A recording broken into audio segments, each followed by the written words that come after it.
Okay, so we're recording. Um, all right. Um, so let's take a look. I'm going to talk about the oral presentation first. Okay, now, some of this is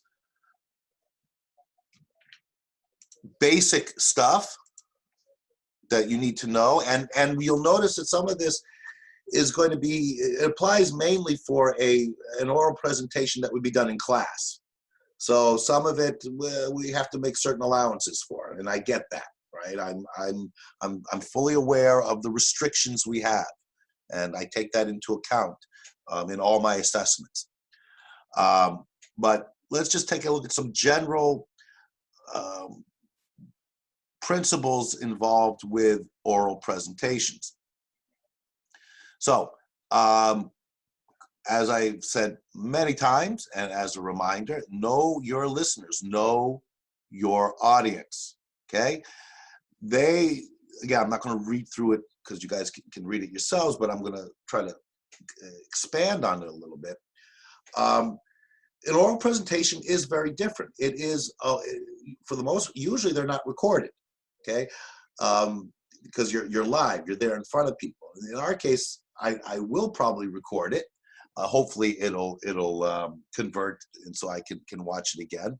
But I'm still going to approach it in terms of my marking of it.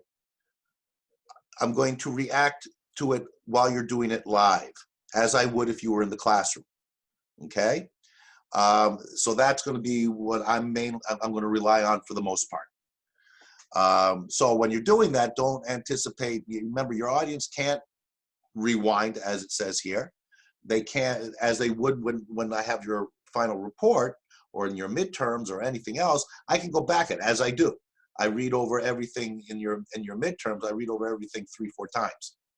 Okay, but when you're doing an oral presentation, it's really a one-shot deal. It's kind of like doing an interview for a job. You know, you can't do different takes, and that's why you really need to be prepared. And a lot of that preparation involves rehearsing. Okay, anticipate, again, you're doing it for me, right?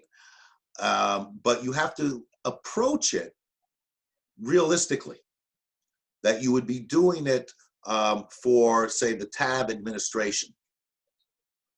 And then you have to anticipate that they are going to be impatient, or if you're doing this in a different environment, whatever environment you're doing it with, you probably, in the business world, be dealing with people who are very busy, who have a very busy type of mentality. They don't want their time wasted. So it's important to not let them drift, and it's important to grab their attention at the beginning and maintain that attention. All right. So it says here they will daydream and so on. Yeah, they shouldn't, but and they won't if you are a commanding presence up there. All right. First, you have to make sure that the subject matter is of interest to them. That should be a given. But then, even if it's the most interesting subject matter for them, if you're not somewhat dynamic up there, they will get impatient and they will drift. And that's, of course, the last thing you want. So it's really about trying to find ways to keep their attention with the subject matter, but also with your presence, as well as with PowerPoints that you'll be using. Okay. And this part here, they've heard so many disappointing presentations. You know, if you think about it in terms that your audience is a group that does see a lot of presentations, yes, chances are they've seen some that have been disappointing. So they may be coming in with a skeptical attitude, right? So by anticipating that, your preparation will be geared towards ensuring that they won't be disappointed, all right? It can work to your advantage as well, because if your audience has low expectations and you go beyond what their expectations are, that'll make an even bigger impression, all right? These are things you want to be thinking of while you're putting it together, and particularly when you start rehearsing it. And rehearsing it is important. So basically, there's a three-part structure. This is general. This is foundational. You can manipulate it a little bit depending on what you're comfortable doing. But you have this beginning, the body, the middle, and of course the conclusion. What's important about when you start is to get your audience interested. So it's a, with an anecdote or a certain statistic, some kind of technique that really gets them alert that this is important. Okay, so how you do that is up to you. You'll see some, if you read about oral presentations and ways to deal with it, sometimes they'll say, start off with a joke. No, don't. For a couple of reasons, not the least of which is what you find to be funny may not be funny to your audience. You have no way of knowing that. And if you start off with some kind of a joke or even some kind of anecdote, you have to be careful with that, some kind of little story. You have to make sure it's going to resonate with your audience. Because if you tell a joke, for example, and they don't find it funny, well, then it's going to have just the opposite effect. And God forbid, if you tell a joke that someone finds offensive, you're done. Okay? So, using something like a statistic, or in your case, because you're talking about, cricket, and you have to look at what is the most appealing aspect of this for your particular audience, which is, say, the TAB administration. So you'll want to start off by getting their attention by saying, do you know how important a sports team is for a college? Do you have, the kind of attendance and kind of recruiting abilities that Vanier College has with their football team? All right, and you can throw statistics out there that will get their attention, but you have to know what is specifically going to be attractive to that particular audience. Okay, you need to be very precise, right? So you need to get at the beginning, this is what this is about. You don't want to be 3 minutes, 4 minutes into your presentation with your audience going, what's the point of this? Where are we going? Okay, so you need to get right to the point, and make sure that you get their attention. So, sir, for the basically, it's let's take we have to explain the administration of cow, right, for the cricket purpose. Yeah, what this presentation, your best guideline for it is pretty much your letter to the dean that you did for your midterm. Yeah. Okay, it'd be something like a follow-up to that. Let's say the follow-up to that is you set up a meeting. Okay. All right, and now you're going to go see the dean and his committee, with the report coming, and this is the initial oral presentation dealing specifically with the idea of putting together a cricket team for Taft College. So it's just a basic overall idea about the how gonna we develop the cricket team at the Dow and how we're gonna organize all the tournaments and we're gonna get this stuff from as a sponsors. Yeah, pretty much. But again, you need to be somewhat detailed. You don't go into deep detail because that's what's in the report. But what you're emphasizing are the things that make the idea attractive to that audience. And you're doing it in, a 5 to 10 minute presentation. So you don't Yeah, have but much time. oral presentation should max be of 5 to 8 minutes, right? Not more than that. Yeah, I'm looking, you should put as your goal something like 8 minutes, in between 5 and 10. Well, that allows me to a little wiggle room. I'll let you go as much as 10 minutes. Okay. If it's less than 5 minutes, that could be a bit of a problem. I want you to shoot for that 8-minute mark. Okay. Okay, try to keep it as close to that as you can. I'll put all these details in when next week when I post the specifics for the final exam, which is the comprises of the oral presentation and the written report. And also, sir, can you please put all the details with the dates that on the next week we have to do this stuff, we have exam on this week, we have the oral question on this day. Yeah, everything that I said at the beginning, right? The specific dates will all be posted when I post the details of the instructions. Yeah, Okay. you can keep it in announcement so we can look up daily in that thing. Yeah, I mean, it'll be, as I said, I'm going to be posting everything next week. Your oral presentation is in 2 weeks, Yeah. the last class, and the final report will be due the week after that. So you'll have 2 weeks to write your final report. And for the oral presentation also we have 2 weeks, right? Right, because you're going to be doing it 2 weeks from today. Yeah, from today to. Okay, so I mean, the oral presentation. This is why you want to be thinking about it. They go hand in hand, obviously, um, but you know pretty much what is going to be in those details, right? Everything you did in the midterm Mm, has a direct correlation to your final report. The yeah. final report is to take what you did in the midterm to the next level. Okay. All right, so it's all part of the same project. Yeah. Okay, I mean the only thing different in your midterm, you did a CV and a cover letter, but that's you'll see when we look at the details of the report. There's information there as well that you can use, certainly with your CV when you're going And to. sir, also, did you review our letters for the midterm? Like, did Yeah, you review okay. our? So I'll repeat because I said this at the beginning. Okay, I've marked your midterms. I'm going to be posting them. I just have to get them up on Omnivox, and I'll be posting them either later today or tomorrow morning at the latest. Yeah, no problem. Okay, so Yeah. that'll all be there, and you'll want to use those documents, right? Because you have them all to help guide you. Because Yeah.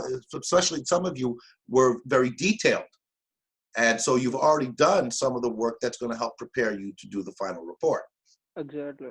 Okay, so it's all together. That's why you want to be thinking about it now, and you know what kind of information you need to start bringing together.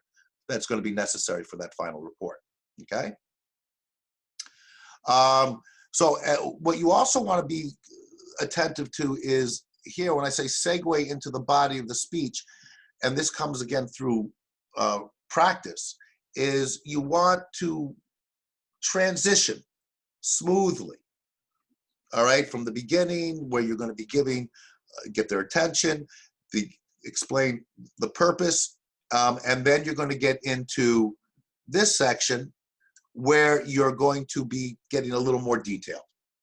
Okay, so it's covering things that you say at the in the introduction. You will bring up again.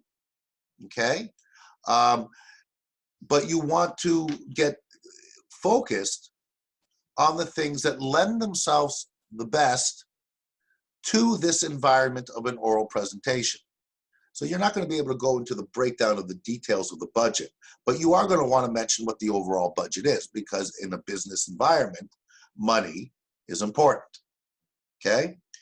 Um, what I mean here by demonstrate your optimized device is your remember we talked about your the idea of a feasibility report, right? And what you've done, what you're working towards is finding the best way to make this happen, realistic way, feasible way, right? I mean, ideally, you could say, you know, I need $1 million budget. Okay, that's not feasible, right? So you want to, what you have, what I mean by an optimized device is your optimized plan that is realistic and that will appeal to your audience so that they will be on board.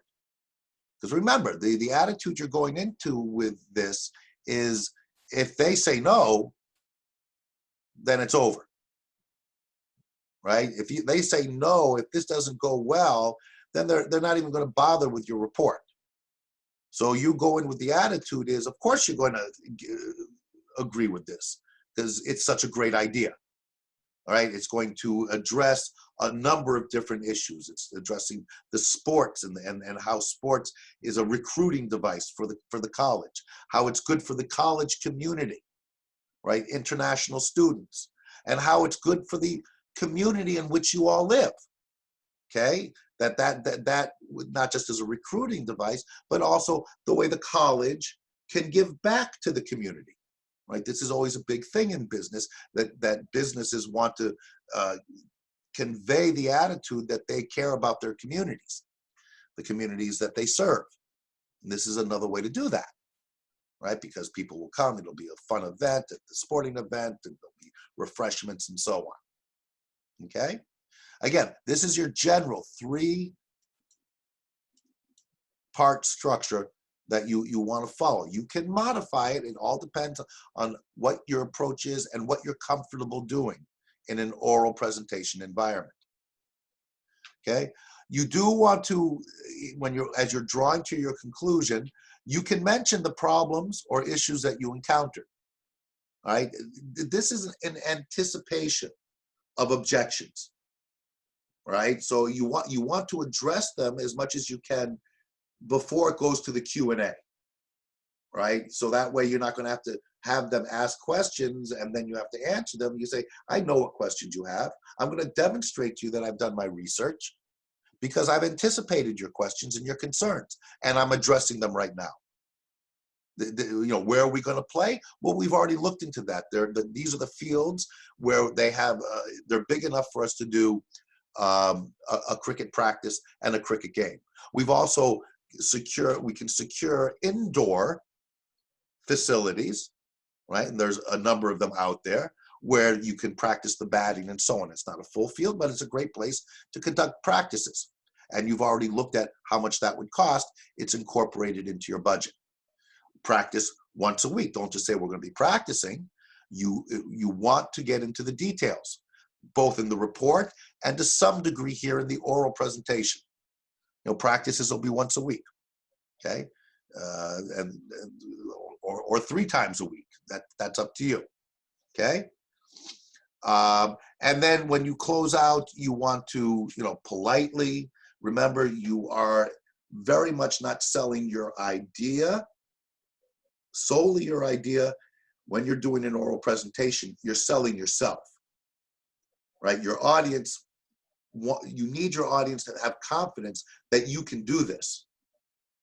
That's one of the key elements to remember is the specific details are in the written report. You're touching on those, but most importantly, like in a job interview, they have your CV. They know what your qualifications are. Now they're trying to see what kind of personality you have, and are you someone who can get the job done? Okay, so keep that in mind. You want to bring as much of that into play as you can. All right, and one thing that you should probably add to this is, are there any questions? Okay, so that you can let them know that you're here, you're prepared to answer questions. Whether I ask questions or not, I probably will. Not many, because we're limited in terms of how much time we're going to have. But yeah, and you should, again, think about if you were the audience, right? What would you want to see in that presentation? Put yourself into the shoes of your audience. Anticipate how they're going to be thinking. Okay.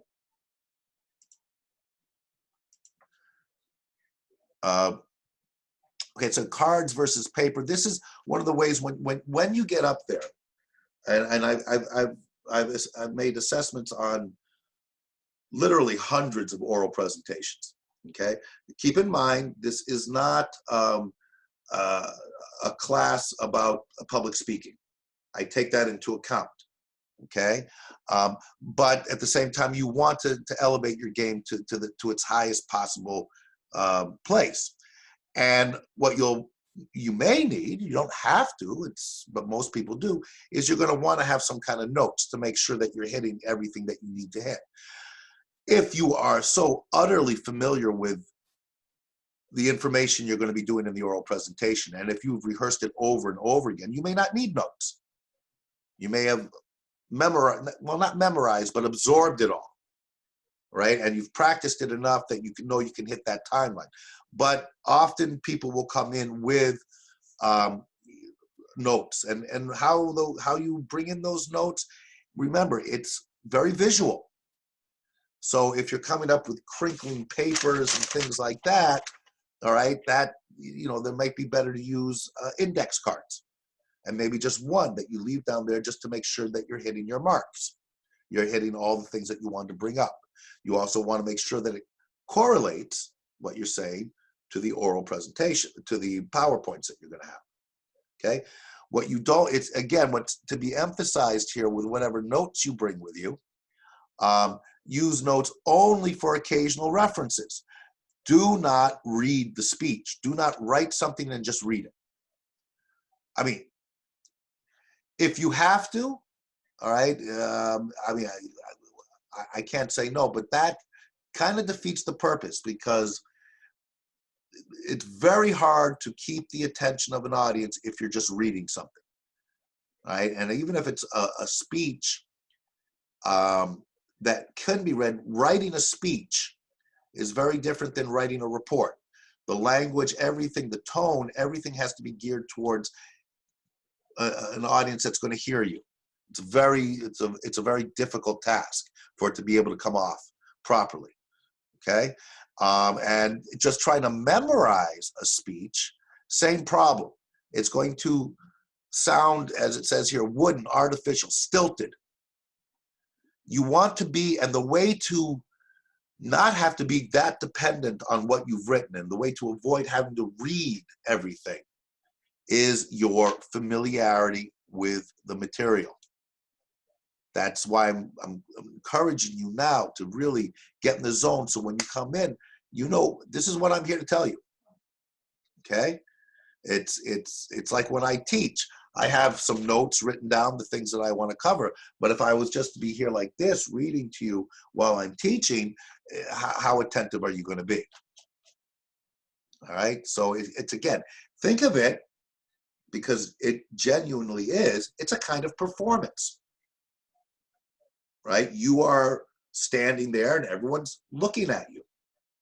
All right? And that has to, you have to mold yourself in a manner that allows you to come across naturally as you can. Okay?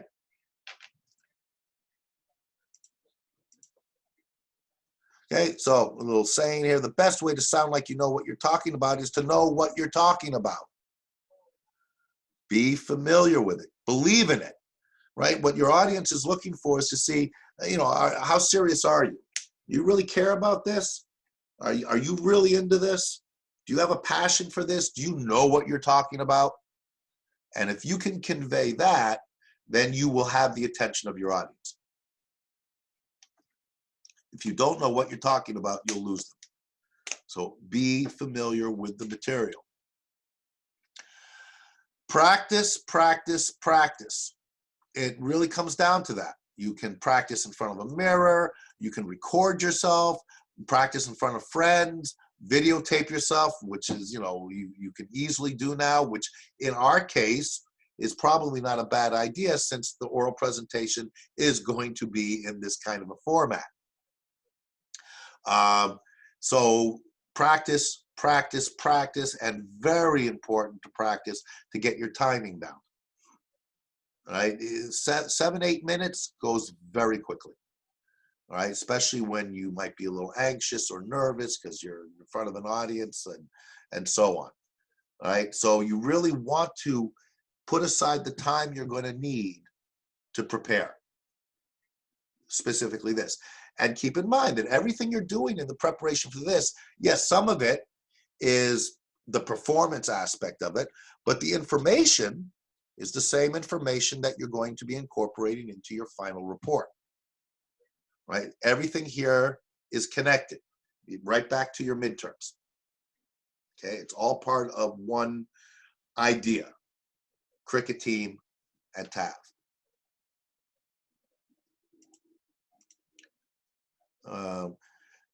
Okay, so again, one of the things that, and this is again comes back to the need to rehearse.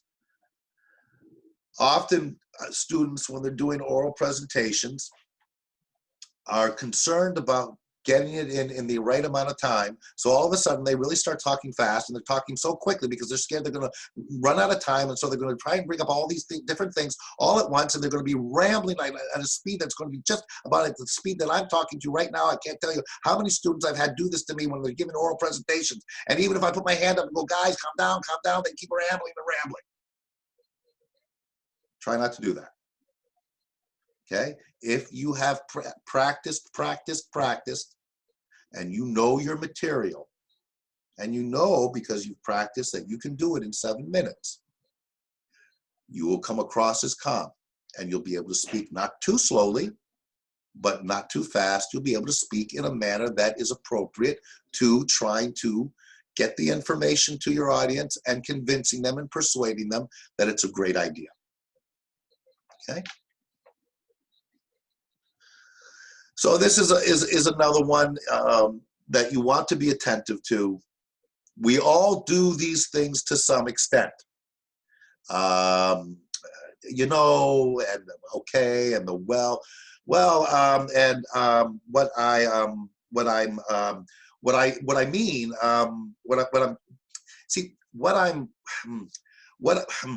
okay, so how do okay, I exaggerate for effect. Okay, and again, that's something that can really be addressed when you practice, right? You want to be, and you want to practice because you don't want to be thinking about these things too much, right? When you're actually up there, you'll do a few of them. We all do, but you don't want it to be too much, all right? So another example, right? Yeah, I got this great, I mean, blah, blah. Okay, that's probably kind of what I just did. That's just something up there for you to remember what not to do, right? No. All right. So gestures and posture. Now, again, we will be somewhat limited because I'm not going to be able to. We're not in a classroom. I can't see you completely. But you do want to be conscious, and this again, when you're practicing, what you're doing with your hands and your fingers to emphasize major points. I mean, and when we do this, as best you can, you know, have your cameras as far as away so I can see a little more of you than just your face. All right, I'd ideally like to see your whole body because body language, the way you're gesturing and how you're standing, are important, but I recognize that I'm limited with how much emphasis I can put on this. But I want you to be aware of this for in the future when you do presentations, okay? How you use your hands to emphasize things, right? Can be very important.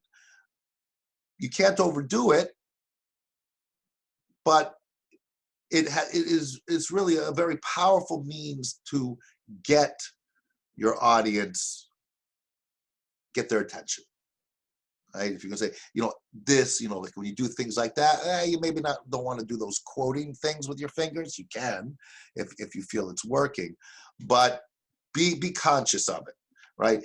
Again, if we were in the classroom, this would be more relevant. You know, you stand straight. Your posture, right? You don't come in all slouched. Ideally, you're dressed properly. Okay. As you remember when we were in the classroom, you know, stepping out from behind the lectern, so you're not just stationary, move around a little bit. Where it would really work in the classroom is you could walk over and point to the PowerPoints, you know, things like that. But again, I recognize our limitations here. But be conscious of what you're doing with your hands and what your facial expressions and gestures are like.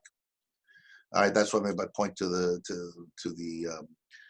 visuals on the screen or charts. And again, the eye contact, I don't know what to tell you. You know, we have to navigate through this to the best of what best given our circumstances. Remember, your audience will be judging you by what you say and what they see. That's the big difference here with an oral presentation. But again, we're limited. We do the best we can with our situation. Again, these are all nonverbal communications: body language, head movements, how you appear, closeness. If you are moving around, you don't want to go in. Don't do like I do, where I walk right into the crowd, right into the students. It's not the same thing. Okay. Facial expressions are important. Eye movements, again, would if we were, depending on how many people are in your audience. And you want what the thing with the eye movement is, and the head movement is, you'd be always surveying. If there's 10 people there, you want to let them all know that they're all important. If you just focus in on one person, the others may feel left out. All right. So again, you can look this over. A lot of this is more geared towards if we were in the classroom. And then the guidelines for the graphics. This is a bit repetitive. We looked at these last week, but they are important. You want to think about the graphics early on, okay? So if you do them as an afterthought, they look like you're just throwing them in there at the last minute, okay? Remember, we talked about not putting too many words, right? Because you don't want your audience reading something. Yes, I know. I'm trying to figure out how we're going to do this in this in this format. Because if you're putting up the PowerPoint, then I'm only going to see you up in a small corner here. Again, we have to make allowances. I will take all this into account. In your PowerPoints, what this will allow me to do is to see how you're putting together PowerPoints. Because when the PowerPoints are up like they are here in this class, obviously the attention is all on the PowerPoint. All right. Remember, we talked about white space. Don't fill it up too much. White space can be as much as 60 or 70% per frame, depending. All right. But the point of that is, don't put too much in your PowerPoints. You have the written report for all those details. Okay. Landscape format rather than portrait. It just looks better. Goal is to create graphics that are seen easily from anywhere in the room. Well, I'm not going to be able to miss it if it's looking like this when you're doing it. And you don't want to overpower your presentation. It's meant to be an aid to. All right. And again, we are limited because of the format that we'll be doing it in. Take it into account, but don't worry. I understand, and I will address it accordingly. Okay. Any questions on these aspects of the oral presentation? Okay. I mean, it's fairly basic. The key, I'll remind you, practice and be thinking about it now. Know your information, right? All right. Let's show you as to the written report. Okay, so I've redone this in terms of what it's going to look like. This is pretty much the model that you want to follow. Okay, so when we say front matter, this is what's going to be coming before we get into the main body of the presentation. So what you're going to have at the beginning is a cover page. Okay, and your abstract should go at the bottom of the cover page. I'll explain this in another slide. Okay, remember, it's very short. So you have a cover page, right, with title, your information, the course number, which will be part of it, and so on, but what the report entails. And then at the bottom would be the abstract. Why on the cover page? Because in a business environment, that will be the first thing they see. They'll see what the title is, they'll see what the subject matter is and who it's by, and then they'll be able to read the abstract before they even turn the first page. All right. And we've talked about abstracts. Be sure we can talk about it a little bit more as we go through this. I do want you to include a table of contents. All right. This isn't a very lengthy report. It doesn't have too many different sections, but it's a good habit to get into. Almost all business reports will have a table of contents. And we'll look at this again as we go through the slides. The executive summary we've talked about. I also want you to include a list of figures, diagrams, graphs, whatever they are, pictures of cricket fields, right? And you're going to want to give a list of that, just like similar to a table of contents. Okay. Then we get into the body of the proposal. And this is what I was talking about earlier, where you're going to talk about the schedule, the budget. Qualifications is something that I've added that I want you to be attentive to. It's where you're going to, and this ties into your midterms to a large extent, it's where you're going to have a section where you're going to be talking about your qualifications. You know, why you are the person who should be taking charge of this project. You know, what are your qualifications to do something like this? Forget the press release. Sorry, I meant to take that out. I forgot to do so. Forget that press release. We're not doing the press release. I was thinking about it, but I think that'd just be too much. Okay, so you have the qualifications, then you're going to have your conclusion, and then an appendix. We talked about that. We'll review it a bit more. Okay, but this page, okay, this page in this new PowerPoint, which I'll be posting after class, is really important. This is your guide for the structure. Okay, so remember that, very important. So your cover page, I mean, this is basically what it looks like, right? So you want to be having a title. You can be a bit creative with your title. Right? Think about it. If you're not sure, you can, just say proposal for cricket team at TAF. That's acceptable. That's fine. If you want to get a little more creative with it, by all means do so. Don't go overboard, but think about it, because that is something that your audience will be seeing right at the beginning. Okay. So this is basically the contact information. So the complete address, again, you treat it like it was a true business proposition. Okay, and then your name and title. I mean, again, you can modify this a bit, but I do want the information here. And I'm really, the title has to be here, not just final. In other words, do not put here final exam report. Okay, that doesn't tell me much. Yeah, of course. I upload all the PowerPoints. All right. No one be concerned. I always put the PowerPoints up. Okay, just got to check it. They'll be going up right after we do this. Okay, and then you'll have them there while you prepare to do all this. Okay, and at the bottom here, as I said, right, we have our abstract. Okay, and remember, this also will help guide you in terms of keeping your abstract very short. All right, so remember what we talked about with the abstracts. The PowerPoint is up, and you can look at that, and we can talk about it more. I mean, again, for next week, right, which is our last class before the oral presentations, next week's when you want to come in with your questions and concerns, right? Because after that, the final class we have is all going to be taken up with the oral presentations. Of course, you can contact me outside of class, send me an email, whatever. Okay.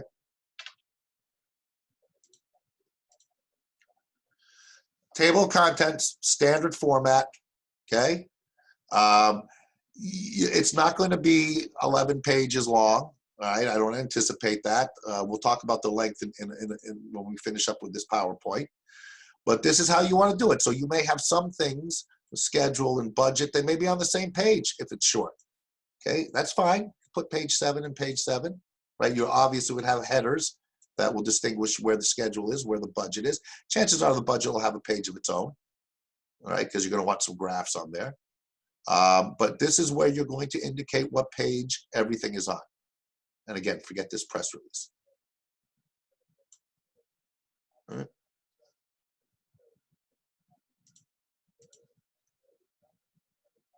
Executive summary, I'm not going to go through this all again. We've talked about it. We've talked about it at length. Okay, so just review the videos that have been posted as well as the PowerPoint. but this is where the executive summary would go. It's unlike the abstract. The abstract's very, very short. The executive summary is a longer summary. But keeping in mind that the executive summary is vitally important because it is what the people in power are going to be going back to the most often.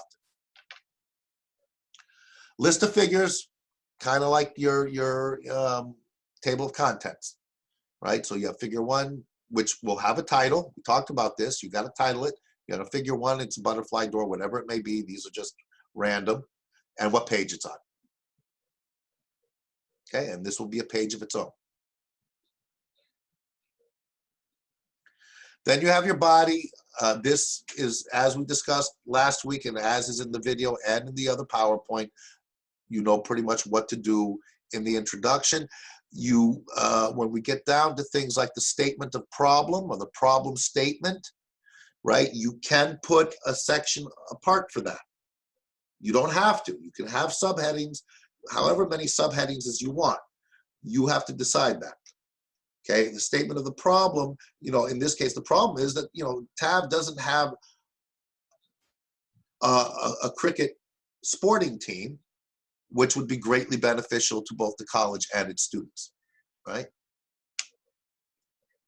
Kind of encapsulates and makes very specific what issue you're addressing, right? And you do want to think of it as a problem. It's not a problem like a broken pipe on the 10th floor type problem, but you're doing this because you want to improve a situation. If the situation needs improvement, then ipso facto, there's a bit of a problem, okay? Solution criteria, you can use these kinds of headings, right, if you want. That's why I put them here. So you can have a subheading called solution criteria, which is, as we'll see, explains why your solution is the right solution. This is how we should do this. This is how you're going to explain why your proposal to do it in this particular way is good for this particular problem at this particular time for this particular audience. Okay, so this is where you'll be talking about how much time, availability of materials, seasonal changes could apply to you, right? You're talking about we want to start it in August instead of September because we can't do this in the winter, or it may be tied in specifically to the seasons. If you're going to be hoping to play in a league, when does it start? Okay, social impact. When's the best time to be doing this? All right, so this can all go under this heading.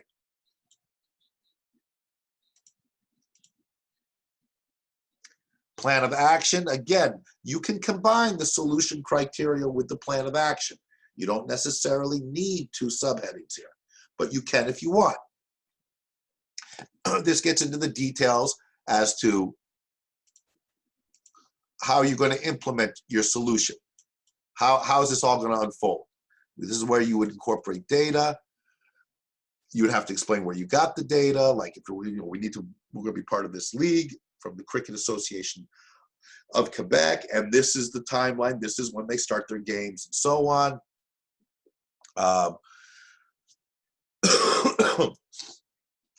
You talk about where you got your information for all this, right? So interviews, field work, who have you talked with, websites that you've gone to, okay?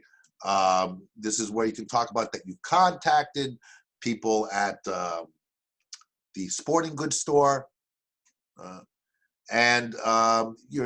this is where you're giving all the details that show why your proposal is better than anyone else's to make this happen. Right? Think of it this way.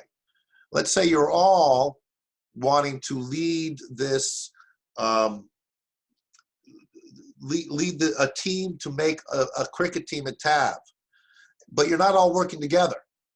Each one of you have your own team, and only one of these proposals is going to be accepted. Okay? So you can look at it as a bit of a competition that way, which is why your proposal will be better than anyone else's.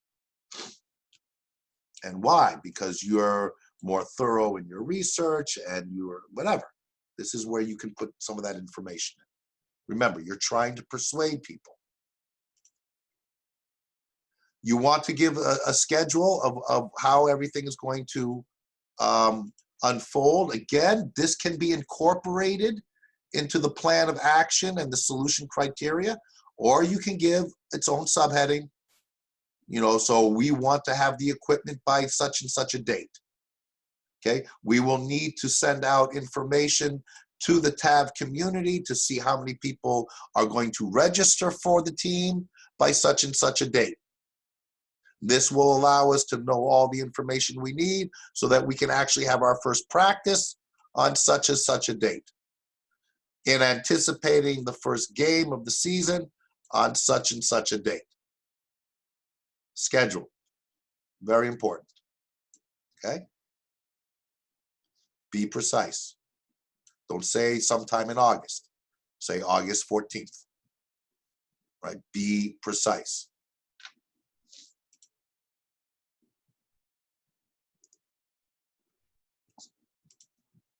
Budget.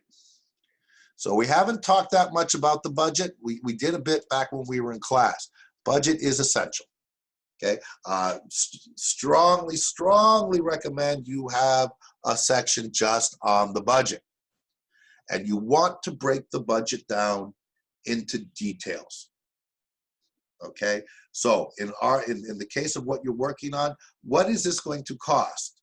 And how are you getting money to pay for the cost? In other words, is part of the presentation, part of this report asking TAV for a certain amount of money?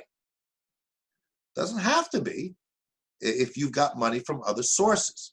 This is where you have to be a bit creative, right? You will have mentioned that you've contacted the sporting goods store. This comes back to your midterm test where you say, yes, they have agreed to donate a certain amount of equipment, and they're selling us the other equipment at a discount, so on. You also need to figure out what the total cost is going to be, approximately. Okay, so you have to rent a field or indoor area for practices. You need the equipment, right? What else do you need? You need uniforms, right? You have to think about everything in terms of the money, right? If you're going to be serving refreshments at the games, you need a budget for that. We will need $100 every game so that we can have certain things to sell. That's up to you. The more involved you get, the bigger the budget will be. But you want to think about it realistically. The actual numbers you use, okay, what's the overall budget? $5,000, $15,000, $30,000. I leave that to you. But it needs to look realistic when you break it down. And you need to break it down. Itemize everything that you are going to need, whether you're renting equipment, renting space, okay? And this one is itemized, right? Right down to the detail, because this, in a business environment, is arguably the most important thing. Okay? You can, and again, depending on what you're looking for TAV to do, if you're looking for money from TAV, remind them that they will, as you did with the sporting goods store, that obviously TAV will be prominently displayed on the uniforms, more as a recruiting thing than as a money-making thing, okay? Where you can incorporate that doesn't have to necessarily be in the budget, but it might be. But what's very important is the details, right down to the penny. A bat cost, each bat is going to cost us with our discount $22.50, right? If you have everything listed in your budget as a 20 or a 50 and then 100, right? People are going to get skeptical. They want it to be detailed, as this one is. Details, details, details. Okay?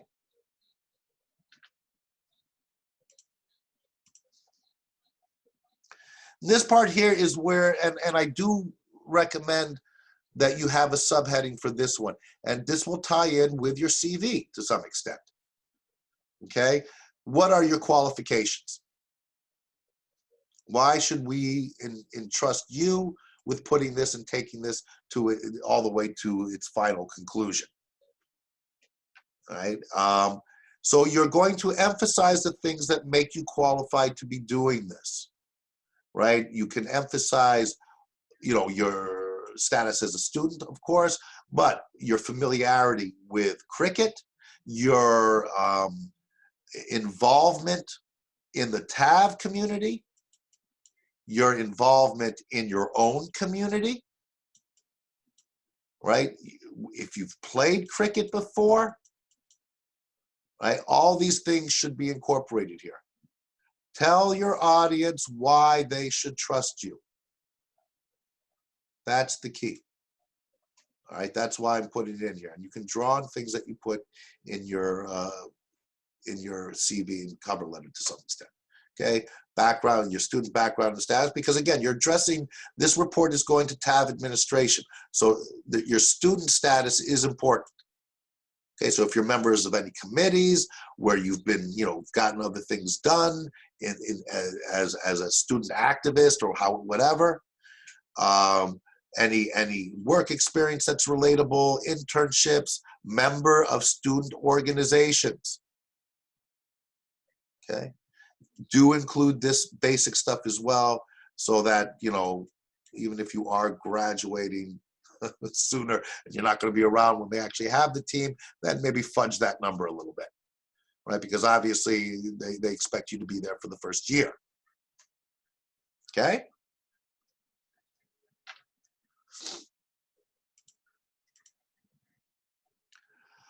Your conclusion, all right, as we've discussed with other conclusions, and a conclusion in anything that you're doing is you're restating things, right? But not verbatim, not exactly the way you said it earlier. It reiterates you again the most significant things. Remember, it's the last thing that your audience is going to see. So just as the beginning has to be impressive and grab their attention, when you finish it, you need to be strong in the finish. Okay. The purpose of this document okay. Do not introduce new material in the conclusion. Okay. And this part here is really talking about the purpose of this document before you is to act as a model for you to follow in formatting your report. Okay, that's probably not the best place to put it, but this is a general statement. Okay.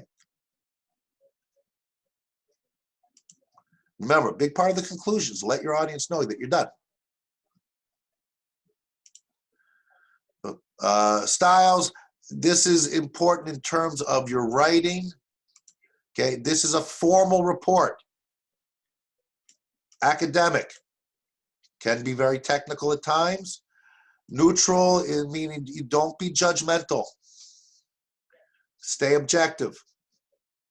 Okay, it needs to be overall rhetorically effective. You are selling it, so they will buy it, whether they're putting out money or whether they're just buying into the idea. Okay, so keep that in mind in terms of the language you use. Remember who your audience is and give yourself time to proofread and make corrections. Absolutely essential. And last one here, expect repetition. This is one of those times because you are writing an abstract. Okay, it's not a letter, it's again, forget these, sorry, I forgot to take them out. But the abstract, the executive summary, there will be, the same subject will be dealt with many times. But this is the key. Different, the abstract is different in length and structure and style. So don't worry about it being repetitious. Just be sure that you understand that when you're writing an abstract, it's different than when you're writing the executive summary, which is bigger, and when you're writing in the body of the thing. But you will be covering the same material. But you're not saying it in exactly the same way. Okay? Any questions regarding this? And again, I'll be posting this and the other PowerPoint right after class.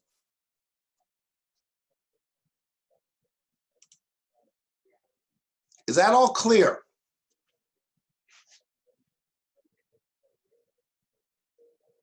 I'm going to take the silence as a yes. Yes. Okay. All right. That's all I really wanted to cover today, because I don't want to be introducing anything new at this point, right? We're coming to the end of the semester, and I want you guys to just be focused at this point on these two things. Again, I will be throwing in one other assignment, but again, I don't want you to fret about it. It's going to be very basic and very easy, and I will give you at least 48 hours to do it.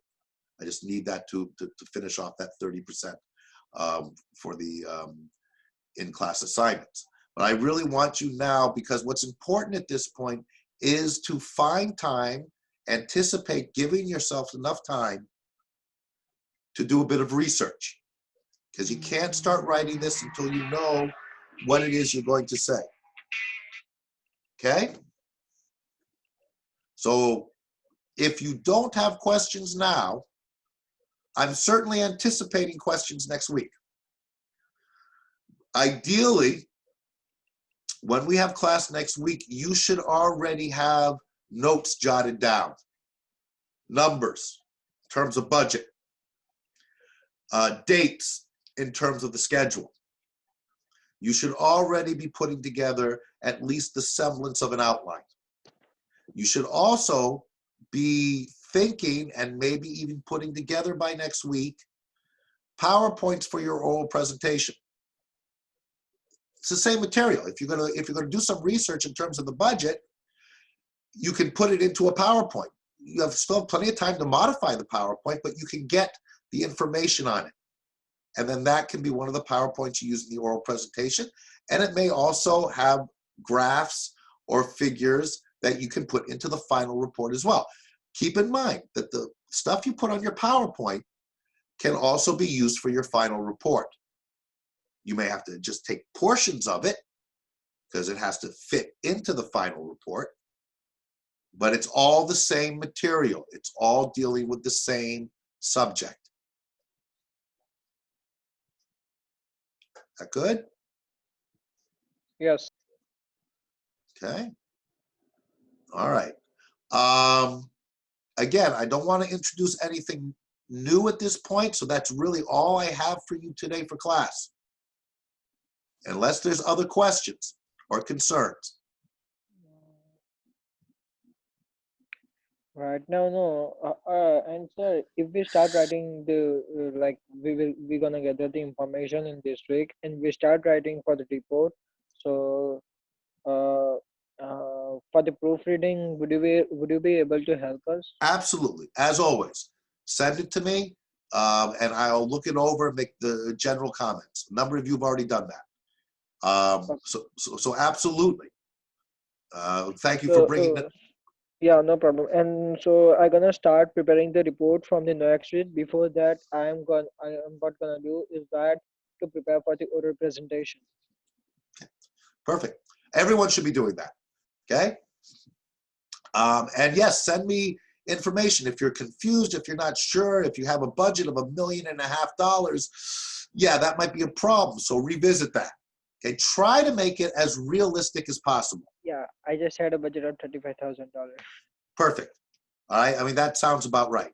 You come up with one that's realistic, that will cover the things that need to be covered. So be thinking about, what you can't really make your budget till you know everything you need.